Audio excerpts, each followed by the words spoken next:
Olá, sejam bem-vindos a mais um episódio do Malimapa, o seu podcast de viagem.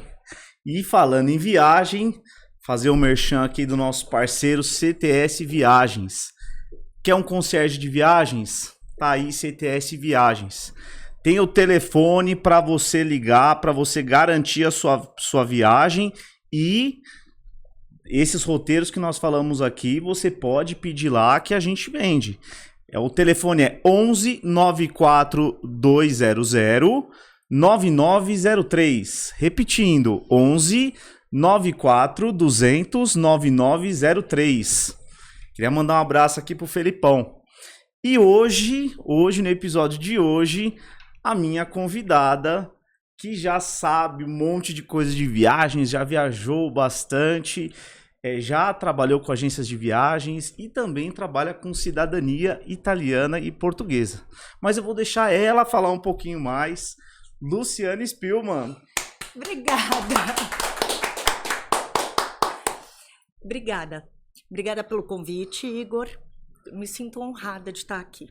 Eu que agradeço. Eu tenho, desde criança, desde que eu nasci, meu pai tinha uma agência de viagens corporativa. Então, eu sempre vi ele trabalhando com viagens, ele indo até o aeroporto para dar um atendimento VIP para os presidentes de empresa, para diretor, para dar upgrade para presidente. Isso era o máximo, ele conseguia tudo. E naquela época não tinha essas modernidades que tem hoje, né? Não tinha, era no papel. Eram 3 papeizinhos que tinham, era o voucher que a gente chamava, e você destacava o papel de cima e ia ficando os outros papéis. Um papel era em vermelho, o outro em azul, preto, tudo com carbono. Isso, carbono. Tudo com carbono. Eu peguei essa época. A mão. Entrega a idade. É verdade. Já entreguei, já me ferrei. Então, e aí eu ia vendo ele trabalhar com isso, ele amava, de uma empresa que ele abriu com ele, o sócio e uma secretária. A gente se tornou uma das maiores empresas do Brasil de corporativo. A gente chegou a ter 400 funcionários e a gente mexia também grande, então, com eventos.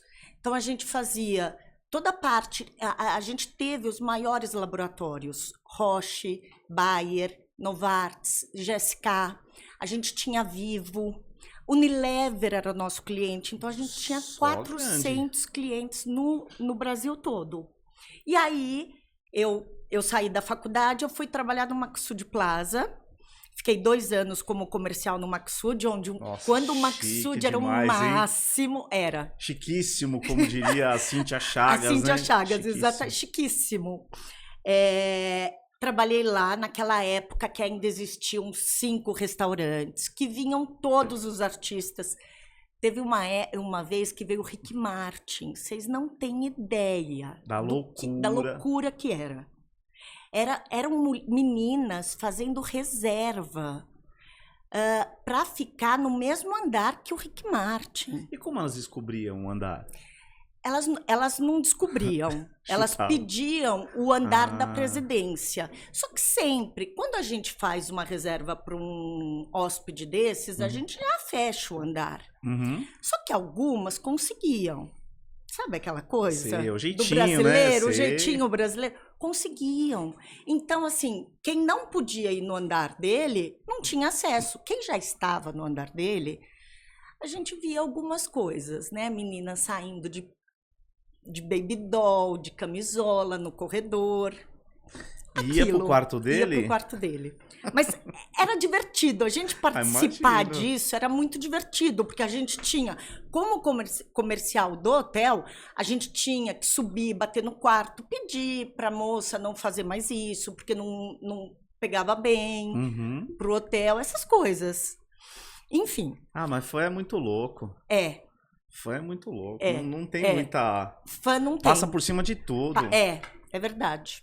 Eu que falo com a mão, né? Eu acho que esse microfone aqui, eu tô batendo o tempo inteiro no microfone. Mas, enfim.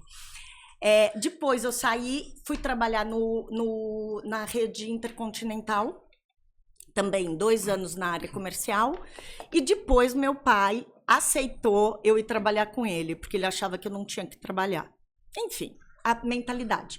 Aí eu fui trabalhar com ele, eu trabalhei com ele 10 anos, fazendo a parte de negociação de hotéis. Então eu negociava com os hotéis no Brasil e com os hotéis no mundo inteiro. Então eram negociações para a gente ter as melhores tarifas e para a gente fazer todos os eventos com aqueles hotéis parceiros. Mas ainda continuava sendo corporativo? Sempre foi corporativo, sempre. A gente não pegava nem o lazer desse cliente, porque podia mexer com o corporativo. Se o lazer, meu pai tinha essa ideia, e eu acho que ele estava certo, se no lazer do presidente de uma empresa desse alguma besteira, ele podia querer cancelar a conta inteira da empresa. Isso Você pode acertar 10 vezes. Uma que você errou, é difícil consertar, isso é verdade. Aquela coisa também de meu pai ia para o aeroporto, conseguia dar o upgrade de executiva para primeira classe. Deu 10, não deu a 11ª, era problema. Em vez deles verem como um a mais, como um agrado... Vira uma obrigação. Vira uma obrigação, já começa a ser parte... Não, como? Você sempre conseguiu, agora você não vai conseguir? Mas tem dias que o avião tá lotado, não tem o que fazer, né? E antigamente os voos eram muito mais chiques, né? Era glamuroso, tinha refeições assim assinadas por chefes. Era. Não. Né? Quem viajou de Varig, eu não viajei de Varig. Putz, quem viajou de Varig... Eu viajei, de novo vou denotar minha idade, mas eu viajei quando eu era pequenininha, né? Eu viajei de primeira classe. Gente, a primeira classe da Varig era um espetáculo. Era algo assim, era o carrinho com as comidas ali, o pedaço da carne inteiro. Ele cortava com aquela faca grande, cortava a carne na hora. O frango, tudo, o peixe, caviar, consumê pra gente tomar. Era outra coisa. Nossa, era muito. E faca e garfo, não era plástico. Era faca. E era bonito, tinha o logo da Varig, tinha aquela estrela dourada que era maravilhosa. Lindos. Eu lembro que meu pai amava um vinho, Chateauneuf de Papa, que servia na Varig. Aí ele comprava porque ele falava, não, esse é o vinho que serve na primeira classe da Varig. Já fica a dica aí de vinho, ó. Já fica uma dica. Eu não entendo nada de vinho, mas esse eu sei que é um dos tops, né? Enfim, aí eu fiquei com ele esse tempo todo, a gente acabou vendendo a empresa para uma empresa internacional, para a HRG.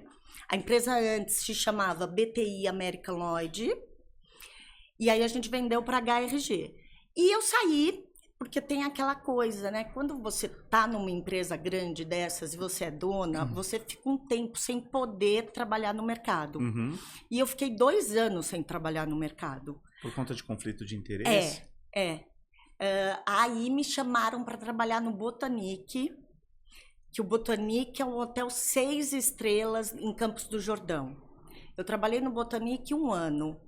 Era um pouco difícil trabalhar como comercial, porque eles não tinham a cabeça de rede hoteleira. Eles achavam que era os donos, né? Achavam que era o pedacinho da casa deles. Então, coisas que se faziam numa rede hoteleira não se podia fazer no Botanique. Então, eu acabei saindo para não criar conflito também e para eu não me queimar com as agências de viagem, porque falavam para mim, mas Lu, como não pode fazer isso? Você sabe como a gente trabalha. Enfim, aí eu saí e aí eu comecei a trabalhar na Bena Rivati, Itália, que era uma operadora, uma DMC de luxo, e eu fazendo essa ponte entre as agências, operadores daqui do Brasil, com uma operadora de luxo na Itália. E você morou quanto tempo lá? Eu não morei lá, eu morei aqui. Você não morou lá? Não, eu ia muitas vezes, mas eu morava aqui porque eu fazia o comercial daqui. Então, visitava Teresa Pérez, Selections, todas as agências tops eu visitava para trazer cliente. E aí eu consegui fechar vários clientes com eles e eles começaram a ser muito conhecidos no Brasil. Tanto é que a dona é brasileira e ela também. Ela vinha para cá, eu apresentava ela, a gente participava de feira e eu trabalhei com eles 5 anos. Aí veio a pandemia. Ah, então foi faz pouco tempo. Foi. O que você faz? Nossa. Quando vem a pandemia, quando o primeiro país que fecha é a Itália. Foi o primeiro que fechou e o último. Ele foi abrir depois de 3 anos. Ele não foi abrindo, né? Com isso, a própria dona da Benarvati, a Antonella, teve que devolver muitas reservas, muitos cancelamentos. Caos, alguns né? hotéis entendiam, outros não queriam saber. O cliente pode usar, mas daqui 1 ano. E o daqui 1 ano? Daqui 1 ano não usou também, porque continuava. Enfim, eu saí. Eu saí da Benarvati, fiquei acho que uns 6 meses sem fazer nada, né? Acho que como muitas pessoas no nosso ramo. E aí eu fui convidada pela Patrícia Mora para trabalhar com cidadania italiana. E aí depois a gente passou a cidadania portuguesa também.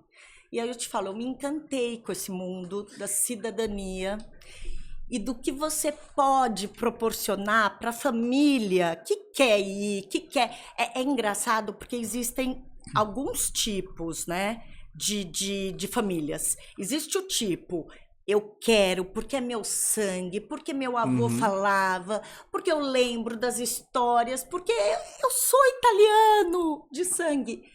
E outras que não, eu quero ir porque é mais fácil para viajar para a Europa. Ponto. Que acho que é a maioria. Nem tanto. Eu também achei que era a maioria. É metade. É. O meu é porque eu quero... Porque eu quero ir até visitar a cidade onde os meus 3 avós nasceram e tal. A minha intenção é essa. Vamos falar sobre isso. Por conta da raiz italiana. Vamos falar sobre isso que eu tenho novidades. Tá? Quero saber. Fresquinho, spoiler. Spoiler alert. E isso é legal, é gostoso, né? E aí, quando acabou a pandemia, eu continuo trabalhando com a cidadania. Tenho meus clientes que, assim, eu amo quando eu consigo falar, vocês viraram italianos. Ai, é muito bom. E voltei a fazer viagens, tá? E o que eu tenho feito? Eu tenho organizado viagens para grupos de mulheres, grupos de família que querem ir conhecerem um lugar específico. Mas você tem alguns pontos assim que você recomenda? Tá. Nessa minha vida pequena ainda de viagens, eu já conheço 21 países. Nossa, bastante. Mas se você pensar, 21 é pouco. Eu fui ver outro dia, 10%. É 10% do número de países, né? Mas assim, em relação às pessoas que conseguem viajar, sim. É bastante. Eu acho que eu fui 4, 5. Não, e eu ainda voltei muito para vários países, mas o que eu gosto, eu pelo menos, de conhecer coisa nova. Eu conheço, e o que eu acho legal hoje em dia, eu indico para as famílias, para as pessoas, vai para um país, faz aquele país inteiro, 15, 20 dias, 10 dias que seja, mas faz o país, não fica pingando, né? Eu tinha a minha primeira viagem para a Europa, eu fiz com meu pai, minha mãe, minha avó, mãe do meu pai e meu irmão. Eu tinha 12 anos. Mas eu consigo me lembrar de muita coisa. Mas a gente ficou 20 dias e a gente fez tudo corrido. Eram 2 cidades em cada país. Era Espanha, França, Alemanha, Inglaterra e Itália. Você pode imaginar? Coisa. É muita coisa. Loucura. E era tudo pingadinho, então... E no fim das contas, você dorme mal... Você fica com uma mochila o tempo todo, você tá sempre cansado com aquela mochila e vai pra lá, pra cá, pra lá, pra cá. Você acaba não conhecendo... Você não conhece muito aprofundado de lugar nenhum, né? Todo mundo quer mochileiro, mas as pessoas que gostam de viajar, todo mundo fala, quero fazer mochila. Faz a primeira. Aí a pessoa faz, depois ela... acho que é melhor eu... aquietar. Mas ela tem que ter essa experiência do... Tem que ter a vontade de ir conhecer e pra ver como você se adapta, né? E ultimamente eu tenho feito viagens mais para um lugar, por exemplo, as 2 últimas viagens, eu fui para Marrocos, a gente fez 15 dias em Marrocos, 10 mulheres. Marrocos só mulher deve ter sido um desafio, hein? Eu te falo, 10 mulheres, um dia, por incrível que pareça, não brigamos, não deu um problema, a gente falou... No começo, vai dar problema essa viagem. 10 mulheres, uma de cada jeito. Não. Eu nem tinha pensado nisso. Ainda tem esse detalhe. Foi maravilhoso. Todo mundo nos horários certos. Todo mundo bonitinho. Uma van, um guia e 10 mulheres. Mas o engraçado é que, assim, é muito comentado a Medina de Fez. Que na Medina de Fez, ela tem muitas ruazinhas e tem ruazinhas sem saída, tem lugares que você não pode ir porque é difícil para a mulher. É perigoso, né? É perigoso. Hoje em dia nem tanto, mas você tendo uma estrutura, não é perigoso. É isso que eu falei, que eu passei para os meus clientes, né? Para os meus futuros clientes que eu já tô organizando um grupo de mulheres para outubro do ano que vem. Então, mulherada, me procure. Aí, ó, já fica a dica, hein? Fica a dica. Fica a dica. Mais uma, hein? A segunda. E aí, o engraçado é que, assim, eu tenho um grupo de família de tias, né? Minha mãe e minhas tias. E aí, eu virei e escrevi no grupo. Quando a gente estava entrando na Medina... eu escrevi, mãe, não fica preocupada, porque a gente está entrando com 3 seguranças. E eu não sou de ficar olhando o celular. Eu tô viajando, eu tô tirando foto, com certeza, tô curtindo, eu vou olhar o celular daqui a 4 horas. Daqui a 4 horas, quando eu olhei, eram as minhas tias. Como assim não fica preocupada que você tá com 3 seguranças? Precisa de 3 seguranças? É normal, é que lá tem um cuidado, né? Diferente com turistas. Vocês tiveram que se cobrir? Não. Só para entrar a Medina é a cidade, né? A mesquita, que é o lugar de reza, aí a gente tinha que pôr um lenço. Eu achava que para andar no Marrocos, no geral, precisava pelo menos cobrir o cabelo. Marrocos é mais aberto, tá? É um país muçulmano, mas é mais aberto. No verão, falam, né, que dá para você usar shorts, regata, mas pedem. Não aqueles shorts, né? Uns shortinhos, uma bermudinha. Eles aceitam, mas também não precisa exagerar. Mas também eles não gostam que mostre os ombros. Entendeu? Mas eles estão mais acostumados. É um país mais aberto, porque eles estão acostumados com o turismo. É que é muito próximo da Europa, né? Já na divisa ali com Espanha, então... Exatamente. Dá para você ver, né? Tem um lugar que dá para você ver a costa da Espanha. Você vê Gibraltar. É lindíssimo. Enfim, e aí a gente entrou na mesquita e eles também falaram pra gente que sempre era bom ter 3 seguranças, porque um ia na frente, mostrando tudo, um no meio e um atrás. Por quê? 10 mulheres, elas vão parar. Elas vão ficar parando para comprar uma coisinha. E sempre espalha, né? Uma entra numa loja, outra tá aqui. Então, esse que era o cuidado com a gente, né? E eu até falo para todo mundo, podem ficar tranquilos, porque dá para ir tendo uma estrutura. Não vá sozinha entrar na Medina. Não, isso não. Isso é perigoso. Você tem que entrar com alguma pessoa de lá. Com um guia, um segurança. Então, são coisas, por exemplo, que a gente vê as pessoas fazendo as viagens hoje em dia sozinha, sem uma agência de viagens. Tudo bem, pode comprar. A passagem é mais barata, vai ficar mais barato eu fazer direto, ok. Mas tem lugares que você precisa ter uma assistência, né? E se acontecer alguma coisa?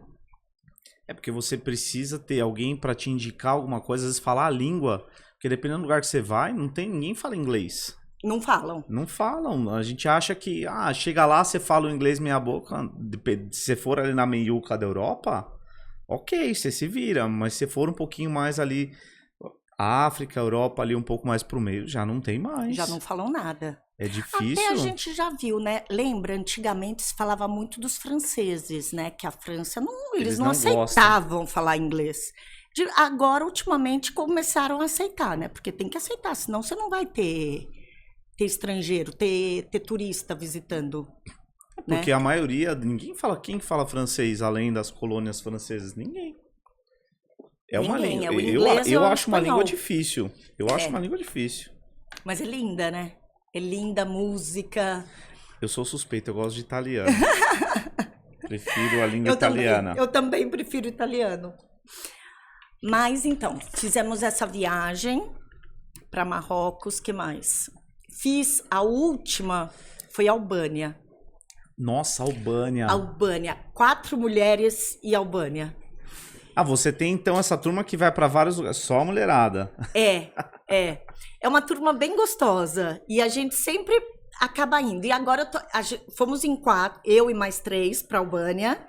E agora eu e elas 3, a gente está indo agora final de agosto, a gente vai ficar 15 dias na Itália. Aí a gente vai fazer a Puglia, Costa Amalfitana, Capri, e eu fico mais um pouco em Roma, elas vêm embora. Eu fico mais uns 5 dias em Roma. Ah, só lugar chato, né? Ai, coisa ruim. E o que te motivou a ir pra Albânia? Então, essa coisa do querer conhecer lugares novos. Itália, eu já fui várias vezes.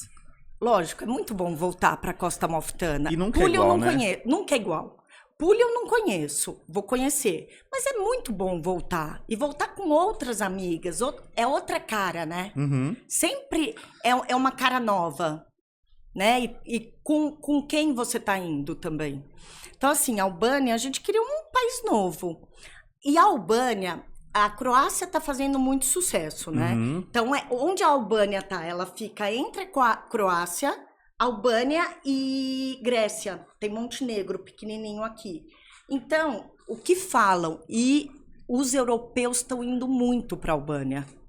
Então, o que falam é que vai ser um país de destino turístico. Eu tive conhecendo... Tá entre 2 ali já, né? Porque Praga é sucesso, Exatamente. Grécia sempre foi. Croácia tá fazendo muito sucesso e... Croácia, né? Eu não falei errado. E Grécia. E Montenegro, que é pequenininho. Mas a gente queria realmente conhecer esse país novo. Amamos. As praias são maravilhosas. Tem praia de areia. A maioria ainda é de pedra. Mas é aquela areia grossa, né? Não é uma areia fininha. Teve praia com areia fininha. E as praias também que ficam afastadas e que você só chega de barco. Essas têm areia fininha. Mas então, que curioso, né? Mas é tão gostoso. E assim, eu nunca tinha pego muito praia com pedra, né? Aí quando você começa realmente a viver, porque como a gente ficou 12 dias na Albânia e era só praia. A gente ficou 2 dias na capital e o resto a gente fez a costa inteira.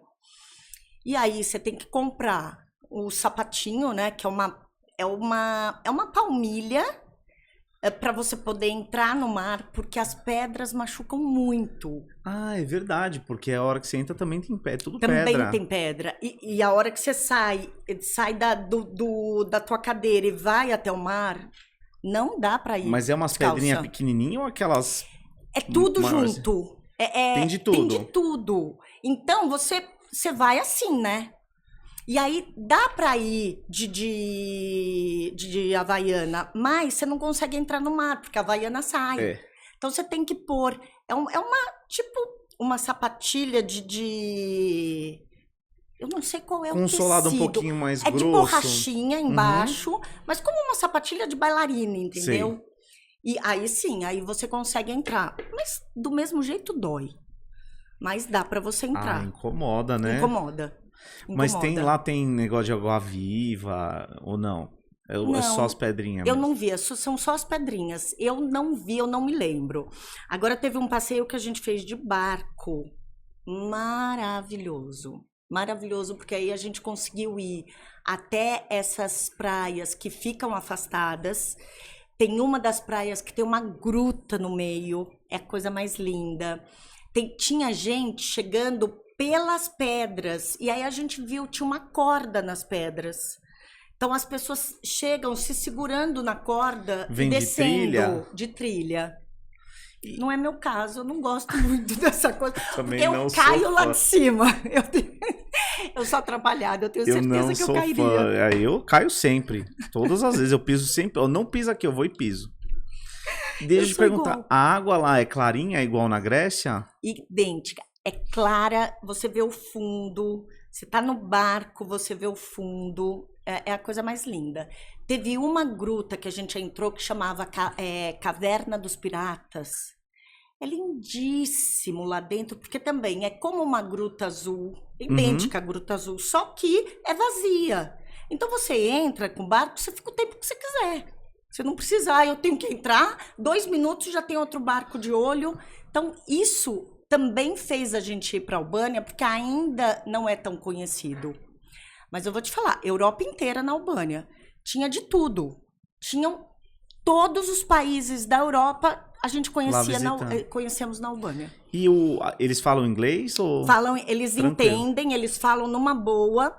E o que me surpreendeu muito, eles entendiam o português. Isso é maravilhoso. Pra gente, a gente falava... Como é que você... Porque a gente passava, eles falaram Brasil, português e tal. E aí eles falaram que eles amaram, passava a novela da Jade. Ah, essa novela foi sucesso. Foi um sucesso estrondoso. E passou lá e eles gritavam pra gente, Jade, Jade. E aí a gente começou a perceber. E até as mulheres mesmo, elas chegavam pra gente, ai, vocês são brasileiras, como eu queria conhecer o país de vocês, mas o que vocês estão fazendo aqui?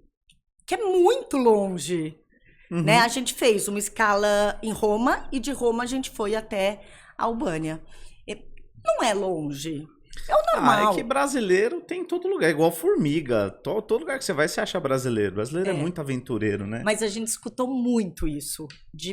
Vocês são do Brasil, é muito longe, o que vocês estão fazendo aqui? E todo mundo querendo conhecer o Brasil, né? Todo mundo falava, ai, eu queria ir para o Rio de Janeiro. Vem, que tem que vir. É que às vezes eles veem notícias do Brasil, eles não têm muita noção de como é aqui, né? Porque assim, a parte de é perigoso, violência, roubo tem em todo lugar vai ter. Mas se você souber onde andar, não tem problema. Ainda mais hoje em dia, né? Que na Europa tá com o roubo, né, da carteira. Os pickpocket. Ou como os avós da minha amiga, os pipoquete. Tá igual aqui, então não tem problema, vocês já estão acostumados. Aqui a diferença é que o pessoal anuncia, né? Anuncia o assalto. Lá não, lá você é roubado quando você nem sabe. Você chegou no hotel, você viu que você foi roubado. Mas, e aí eu te falo que assim, eu gosto de viajar com meu namorado. Tô sem agora, mas é gostoso viajar com o namoradinho.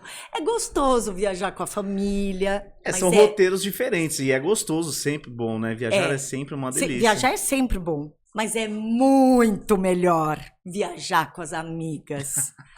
Não, sério, não tem igual. Não fazemos nada de errado.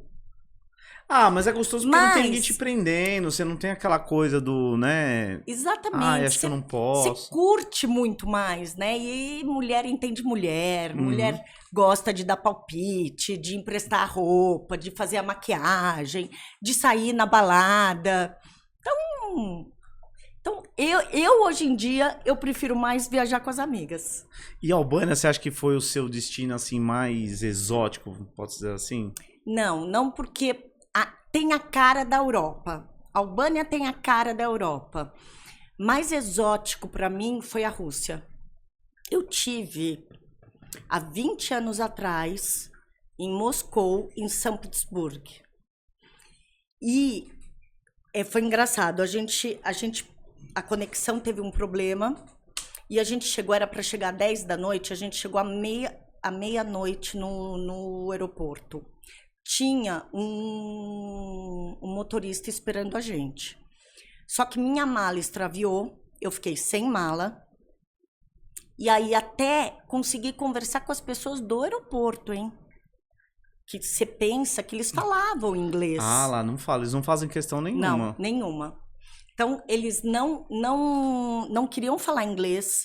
Eu fiquei, acho que 1 hora e meia para explicar da mala. E tinha que escrever, tinha que pedir. Eu não sabia quando que iam me devolver a mala, né? Isso há 20 anos atrás demorava. Não sabia para onde tinha ido. Então, e o motorista esperando lá fora. E eu morrendo de medo do motorista não estar mais. Mas ele estava. E não tinha Google Tradutor, não tinha nada disso, né? Essas facilidades que tem hoje. Não tinha nada.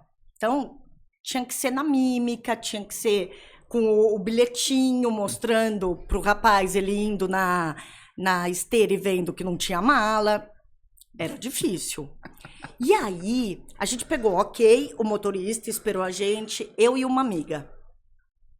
A gente entrou no carro. Indo, a gente não sabia quanto tempo levava. Levava 1 hora até o hotel. Que nem aqui, entendeu? O aeroporto era distante da cidade.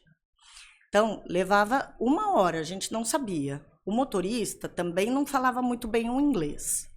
E a gente foi passando por umas ruazinhas. Eu e minha amiga, eu falei, pronto, acabou, não sei. E a gente via, eles bebem muito. Eu fui em outubro, que não era ainda o inverno rigoroso, mas eles bebem por causa do frio. Mas eles têm o costume de tomar uma vodka logo de manhã, né? No café da manhã eles tomam uma dosezinha. Sim, mas também por causa do frio para se aquecer. Então, você via todo mundo andando na rua com uma garrafinha de vodka na mão. Era pequenininha, não era a garrafa inteira, mas era já para você comprar e sair andando. E do aeroporto até o hotel, eu vi 2 brigas de rapazes, mas assim, pegando a garrafa e dando na cabeça do outro. Jesus, pra onde eu vim? Socorro! Mas como vocês não sabiam que era longe, assustou? Deu aquele medinho? Nossa, o cara tá levando a gente pra algum lugar. Assustou. E ainda entrando nessas ruazinhas, porque é lógico, pensando, ele devia estar fazendo o caminho mais rápido, sair das grandes avenidas para ele pegar um caminho mais rápido. Mas nessas ruazinhas, tudo estreitinho. E eu não sei hoje a Rússia, eu acho que ela já deve ter melhorado muito. Os prédios todos eram acinzentados, assim, não tinha arquitetura. Era um bloco de cimento com janelinhas. Não tinha um terraço, não tinha uma janela maior, janelinha pequenininha e blocos de cimento. E aí, na época, eles colocavam letreiros como se fosse Las Vegas, com luzes. Ah, isso eu já vi. Para chamar a atenção de um restaurante, alguma coisa. Então, assim, ficava uma discrepância muito grande. Aquele cinzentado com aquele monte de luz, ao estilo anos 80, né? Porque tinha que chamar a atenção para a porta, né? Enfim, a gente chegou no hotel, tudo bem.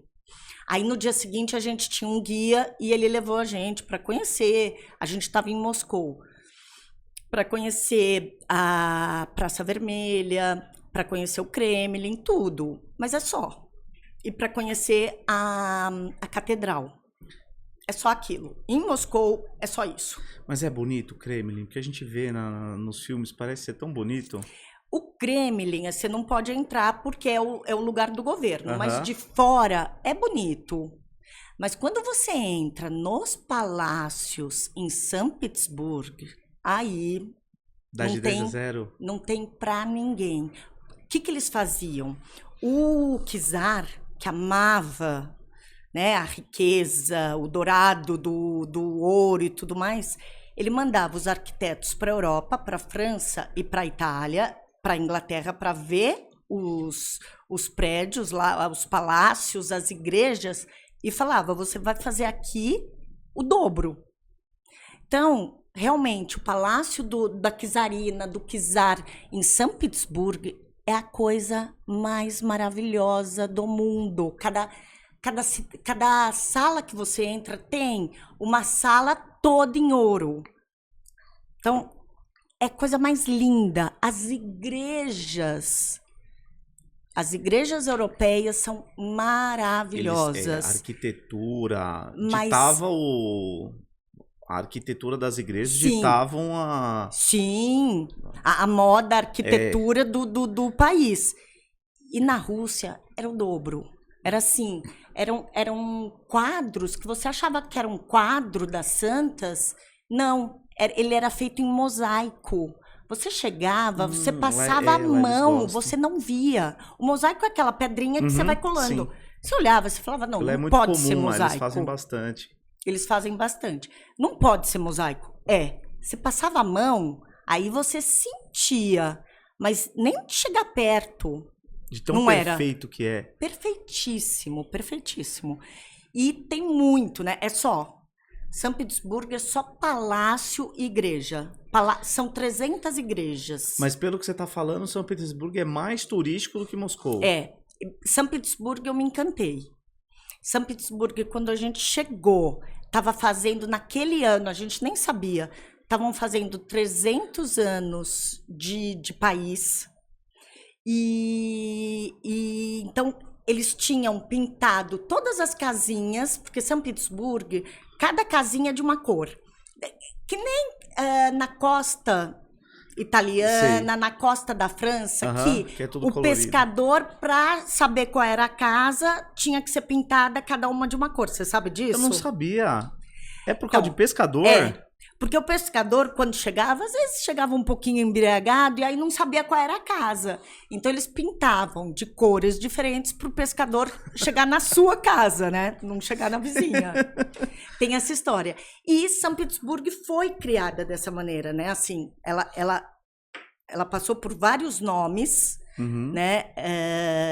E foi criada dessa maneira, com as casas coloridas, né? Então, Que genial. era lindo, e eles pintaram tudo, então era lindo de se ver. E eles tentavam. Moscou é muito fechada. Fechada em que sentido? Fechada nas pessoas, tá. com você.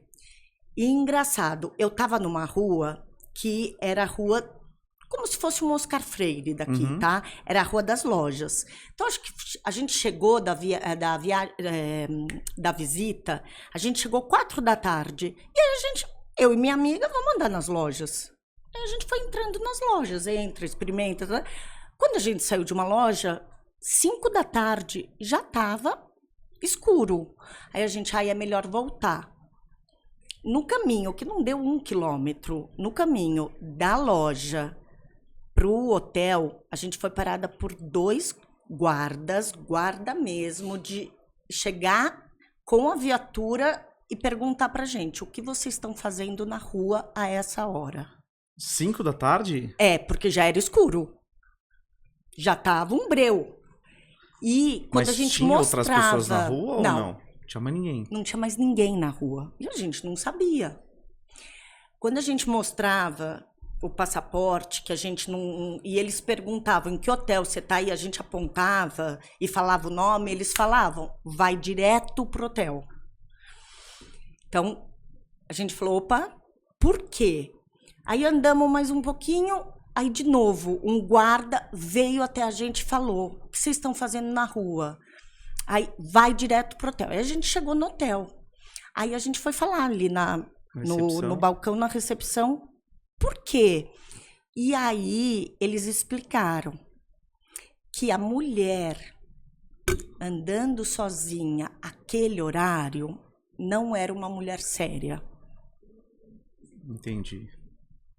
E eles querem, e os policiais querem também brecar esse turismo sexual. E lá é muito forte.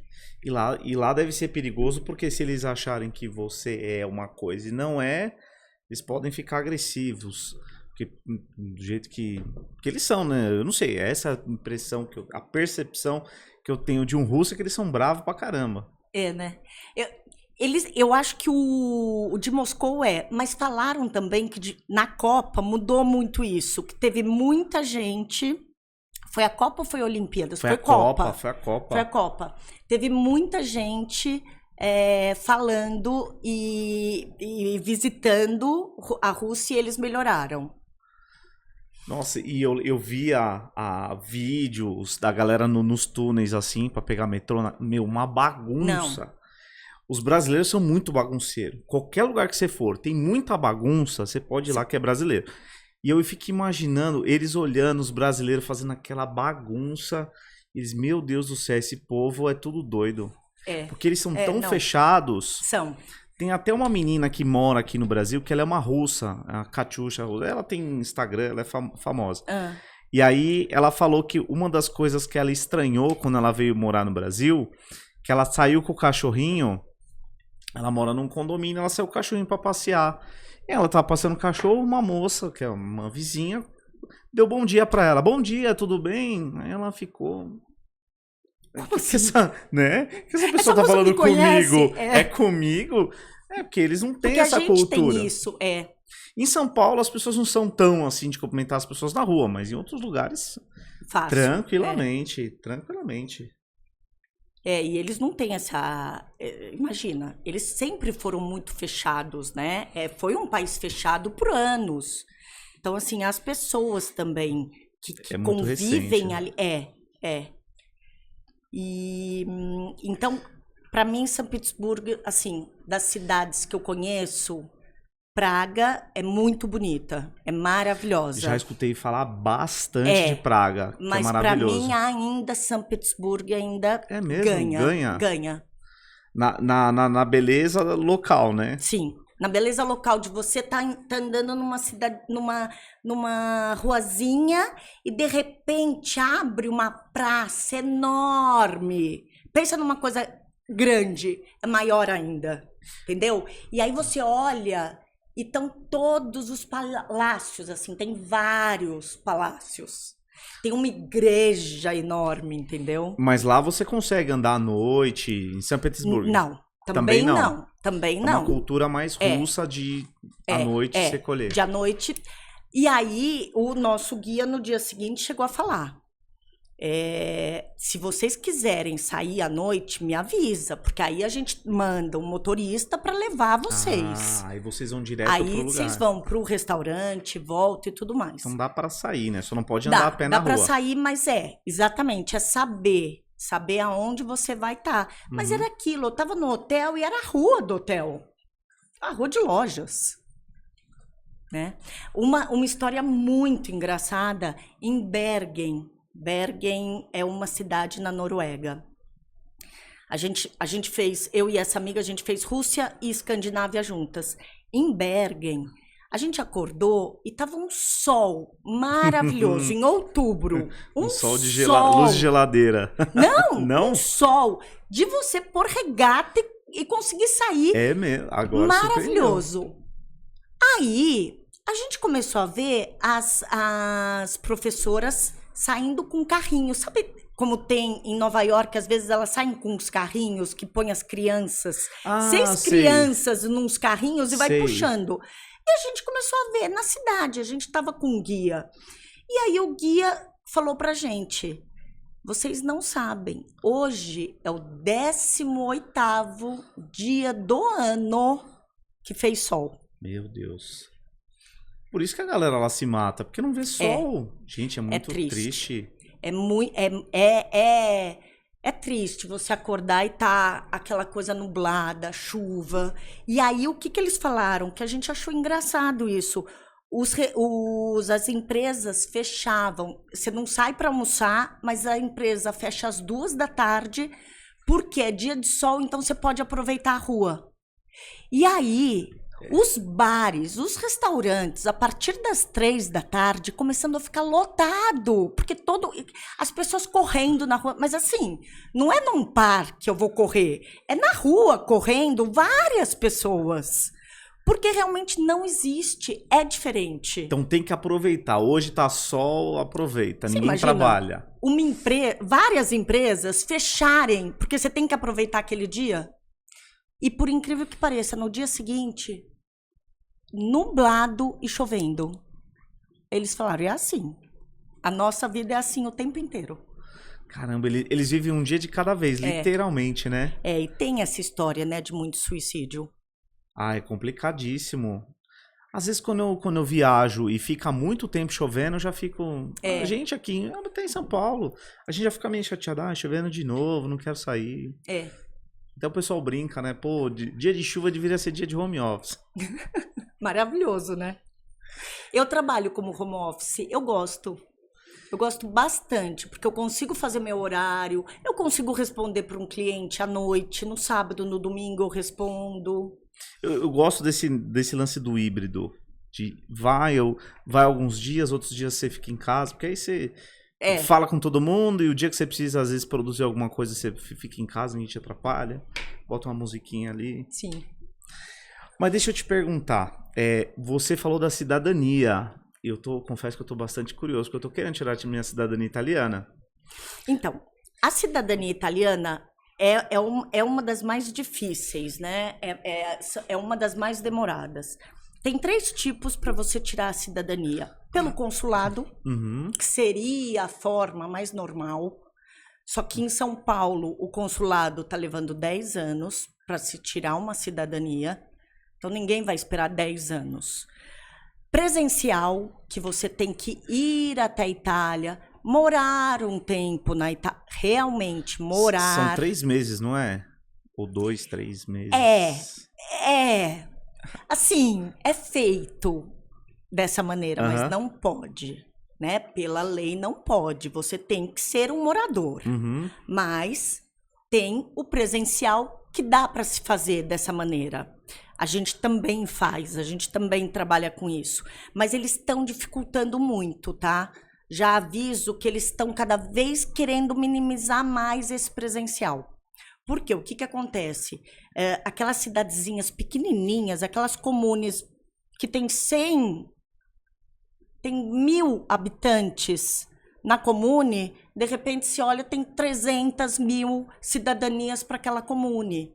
E é o que não se pode fazer, porque não existe. Né? Como tem 300.000 pessoas descendentes? Não é assim, de 1.000. Então, eles estão querendo cada vez diminuir mais. E o que a gente tem feito muito é a cidadania via judicial. Tá? Você não precisa ir para a Itália em nenhum momento. A gente faz para você tudo. Então, assim, as pessoas também têm que entender uma coisa, que é falado que são 2 anos que leva para tirar a cidadania. São 2 anos dentro do judicial, tá? Hoje em dia tá levando menos tempo.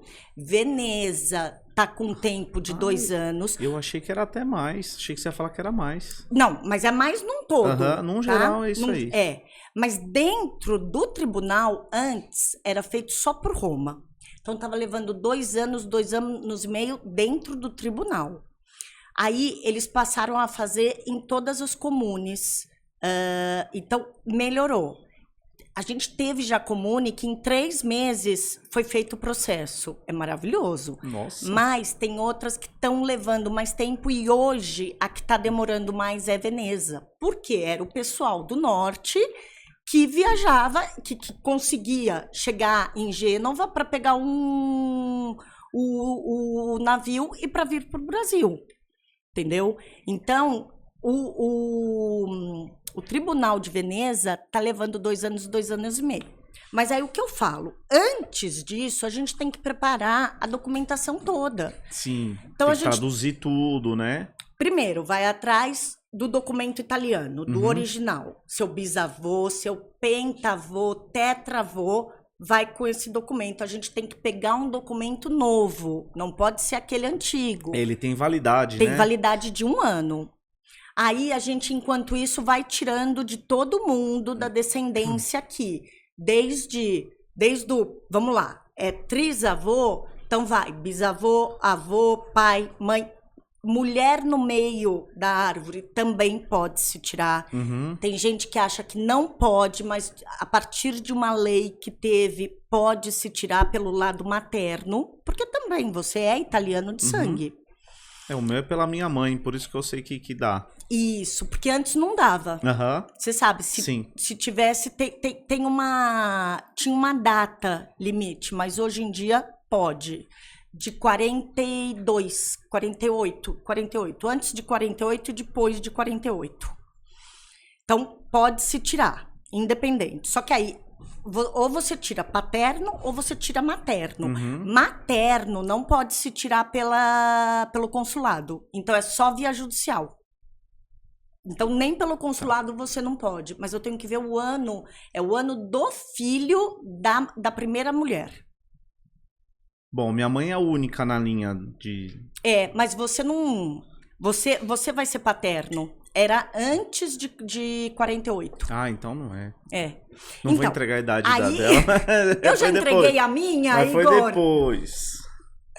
Aí a gente vai atrás de toda a documentação que tem que ser nascimento, casamento e óbito de todos os descendentes. Aí faz uma análise para ver se não precisa de retificação. Você sabe, tem muitos nomes que o C virava G aqui, né? O meu, tá CHI. Aqui, esse é o da família. O meu mesmo é QUI. O meu é QUI. Porque falava Toschi. Isso. Né? E o Toschi aqui virou SQUI. Então, o da minha mãe, o do meu avô é assim. Aí o da minha mãe já portuguesaram. E aí o meu seguiu. Eu pensei em mudar o nome, voltar pro italiano, mas aí era tão complicado. Então, o que a gente faz? A gente faz as alterações de nome com as pessoas que já morreram. Porque você não vai mexer no dia a dia da pessoa. Você tem uma empresa, você comprou um carro, você tem um apartamento. Tudo você vai ter que mudar. Vira um inferno. Então, a gente não muda. Eu tive clientes que falaram, não, eu tenho 2 clientes agora, eu quero ser o nome que eu sou, italiano, eu quero mudar. Tudo bem, você vai mudar as suas coisas, vou mudar. Ela tem apartamento, ela tem empresa... Ok, você quer mudar, a gente vai mudar. Trabalhão danado. Não tem problema nenhum. Mas quando a gente faz para a cidadania, a gente muda, a gente altera, a gente faz a retificação nas certidões das pessoas que já morreram.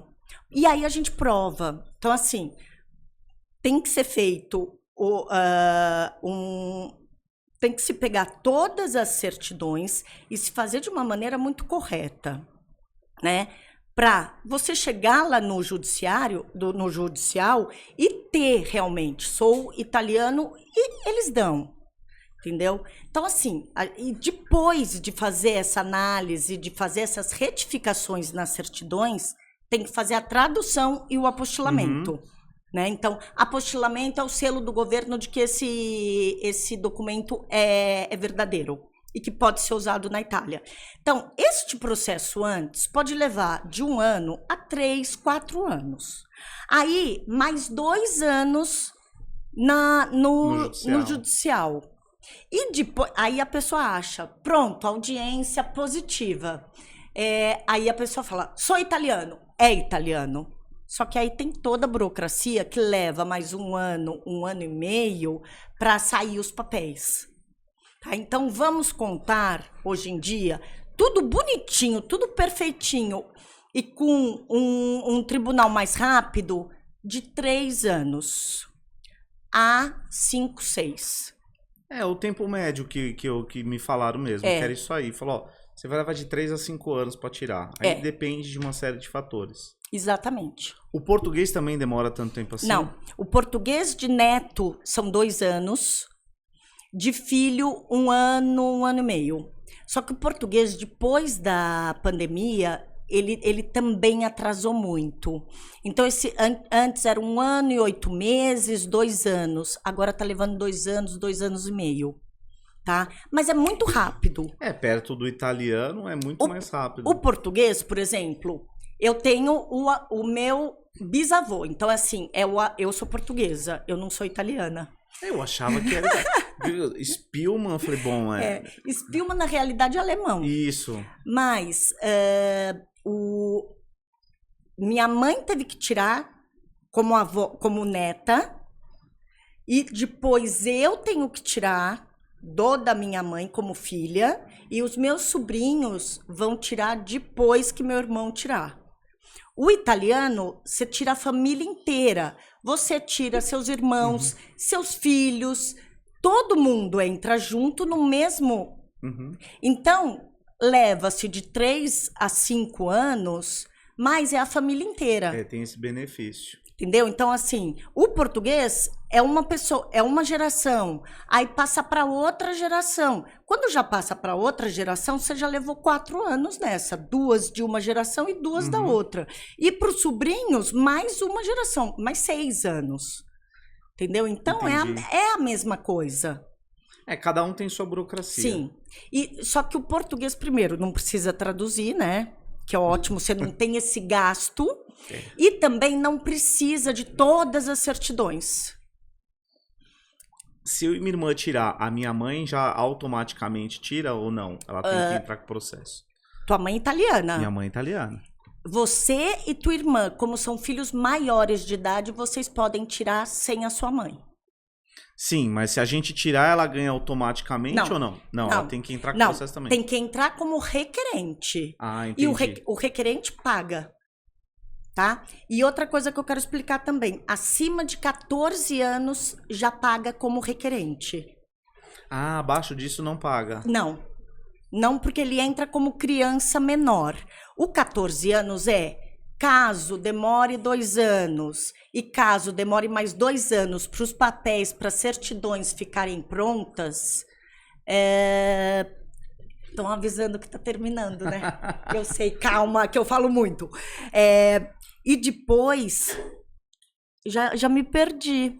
Mas, Você falou de criança até 14 anos. Então, se essa criança de 14 anos, quando for fazer os papéis, já virou 18, aí esquece. Porque aí ela não vai ter que pagar. Vai ter que fazer um processo novo todo. Começar tudo de novo. Então, por isso que a gente explica muito para a família. A criança virou 14 anos, ela vai ficar ali 4 anos que ela tem que...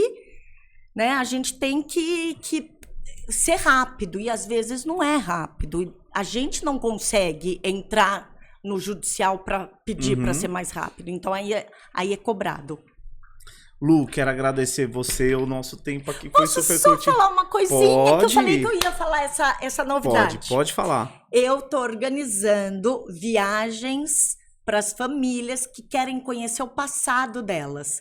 Então, a gente já tem uma historiadora que a gente pede, né? Qual é a tua família, qual é a região. Essa historiadora vai investigar, vai pesquisar tudo, e eu já vi as viagens que ela organiza, e aí eu vou estar organizando essas viagens. Então, assim, quem quiser pode entrar em contato comigo. E como faz para entrar em contato com você? A empresa chama Ser Italiano, tá no Instagram. Meu nome é Luciane Spielmann, no Instagram. Posso dar meu telefone? Pode. 11 99936 5252. Vou deixar aí na descrição aí do vídeo para quem tiver interesse. E vou colocar também no Instagram do Malimapa para quem tiver interesse. Essas viagens são maravilhosas, porque você sabe a casa que teu trisavô morou. Eu já quero. Os quero fazer isso aí. É muito lindo. Super me interesso. A gente vai organizar. Quero te agradecer. A gente não falou de um monte de coisa, então Muita. Você vai ter que voltar, que eu quero saber um monte de histórias. Eu volto. Pode me chamar que eu volto. Então a gente volta para contar mais histórias da Europa, Estados Unidos, contar um pouquinho das corridas que você fez. Sim! E eu quero agradecer vocês aí, pessoal. Siga a gente também no Instagram, @malimapa. Também estamos no TikTok, no Quai. E agradecer de novo o CTS Viagens. Sigam a gente, curte e compartilha. Obrigada, tchau. Falou, tchau, tchau.